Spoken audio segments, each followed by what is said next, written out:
Also RA, okay. Oh, you did wax, so actually we did wax as well too. And Jimmy, how about you? That's my own company, crazy. Fair enough. Also NFT based, okay. And Ari, did you raise your hand? Well, yeah, I mean, I invested personally in NFTs. Yeah. I bought CryptoKitties, Ethereum, Axis. Other than that, we've been investing from Decentraland into some projects, some of which I kind of mentioned. But also, well, we're investing in, as I said, project financing. So projects that are traditional gaming studios that want to set up a project under using blockchain infrastructure. Yeah. And Decentraland in that way is a gateway for them to do so because we provide all the blockchain expertise and they bring the game design to the Cool. Alan? So I guess it's a broad question. We actually buy cats, cards, as a gaming NFT assets. We invest in projects that all are really related to NFTs, and we believe will be coming up.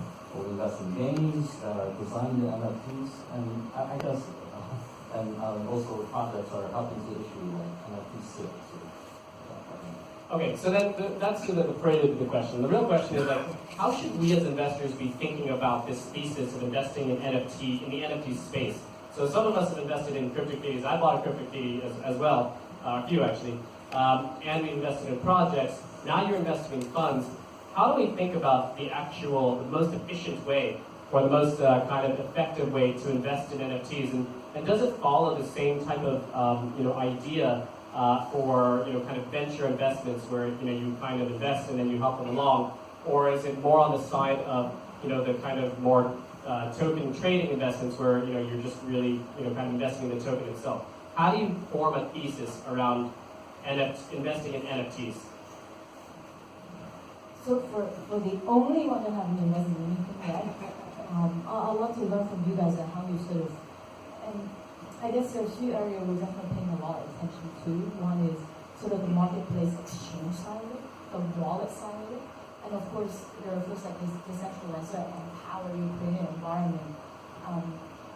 But at the same time also like the creation side of it, which is in my head is very similar to looking at the gaming space in the past, where there are many great studios that today without NFT creating their games, weapons, skin, limited quantity, limited time, and those are super profitable companies. But because I'm running a fund, right? So in my head, I'm thinking, okay, not just the asset alone. If you, of course, like buying CryptoKitties on my own, I don't count it as an investment for the fund because it's not something that I can tell my investor and say, hey, like in 2 years later, it's going to become X, because to me, it's almost a very unique sort of asset that I have an intrinsic value to myself, but not something to the fund. So as we're looking at the NFT space, I'm looking more from sort of there are certain platforms and tools of creation that sort of enable the whole ecosystem. So that's how we think about it. I'd love to learn more about investing. So I guess on my end, I can speak to it a little bit more on the technical side. I think when it comes to NFTs, I think one of the panels earlier was covering it. I don't think it has to be completely non-fungible, right? I think there can be elements of non-fungibility and fungibility attached to it, so you can extract that layer of fungibility. I think that's, fungibility, fungible tokens is something that you can invest in. And so that's the way that we're thinking about building our NFTs, having sort of a parent token that can generate NFT tokens. And these tokens are utilitarian. You can use them for specific purposes. They have unique value, but at the same time, you can use that as a part of that ecosystem to create value at the top layer. And I think that's one of the ways that we can potentially scale up, because I think that's the issue, right? Just like how there's TPS issues and scaling issues on the technical side, there's also scaling issues. At least, I've learned from the venture side when it comes to investing in categories. So I think that's one of the ways that we might be able to potentially approach the issue. So game developers are increasingly issuing NFTs to represent their virtual assets, and I think it's important to see why this has become more of a case, and that's our thesis that, as Tony was saying in the early talk, basically we never owned stuff on the internet. and that's very important for game assets because they have volatility and they accrue value. For instance, when I started playing Magic the Gathering as a kid, the most expensive card was the Black Lotus, which was at the time $400, and now I think it's somewhere around 50,000. So if you think of the digital assets that follow the same path, in most games you cannot really trade them on secondary market because that goes against the licensing terms or the platform lockup. And with blockchain-based game assets, you can definitely do that because they are in your custody, they are built on a standard that is supported by all the wallets and exchanges. So over time, perhaps it won't come directly from the traditional gaming developers or game studios, but the players are going to be demanding this more and more. So I think that currently the gaming industry is at around $100 billion and growing at around 10% a year. And their business model is turning increasingly more towards free-to-play, meaning that it's free to access the game, whereas in the past you used to have to pay a license up front. But they're making more money than ever, and all this money is coming from in-game assets. So if you think of this, more and more game developers are probably going to be selling more and more assets that are going to be based on the blockchain. So to get exposure to this, you can obviously buy NFTs, but for long-term exposure, you will be buying the equity of the underlying company.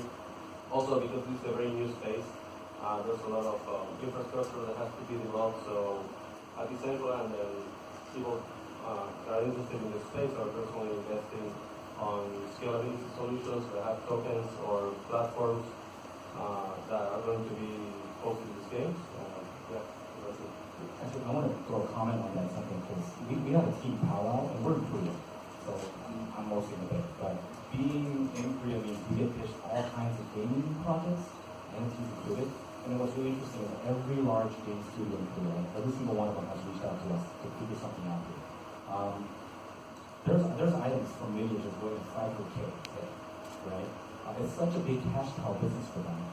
Like I don't see a way for them to move it off, spin it off as an NFT and give up their intellectual property, right? Unless the trade-off is they're launching a new game, and for some reason it's going to create a network effect that brings in more users, right? And there's a different monetization strategy there. So, I thought a lot about where is value being created in the NFT space today. It's probably where the smart contract and the minting is happening, or it's where the exchange is happening, which would be an equity play, which doesn't sound very sexy.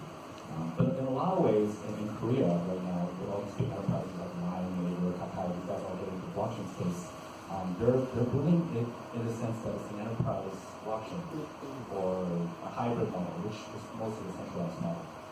But their thesis is pretty simple. It's we're in a country with the highest penetration of people who understand digital assets and crypto assets. Do people really care if it's centralized? Right? If they're winning tokens, it's worth something to them. If they're winning an NFT item, it's tradable somewhere. Right? In a lot of ways, gaming, and we had this debate backstage, gaming is like it's a studio, it's like for making new movies. Right? I can't quite imagine a world where 5,000 developers across 10 different nations creating this beautiful game together. Right? At least not yet. Right? So maybe the first major adoption will come from a very centralized model. But then that leaves the question in the first debate that we had on stage, like what does it mean if you have this code symbol in the wallet, right? But intellectual property remains centralized to this one website. So in terms of the investment strategies wise, I think it's good to break it down into three different groups. One is that if you invest wise, there are some non-fungible token projects that has tokens. So if you're a hedge fund investor or a token investor wise, you could apply the similar standards on how you evaluate these token projects and then apply it to these projects. That's number one. There's a lot of good projects in this field. Number two is the equity projects. I think equity projects wise is similar to how venture capitalists is investing. You invest in teams that are building infrastructure around this space. I am a little bit biased in the sense where I think the teams that are developing crypto games are kind of like designing a system for NFTs. I think people creating a great crypto game is actually more rare in this space at the moment, since everyone seems to be more interested about protocols. Or I think this is an underestimated area. I think we have a really just well very good team to the space.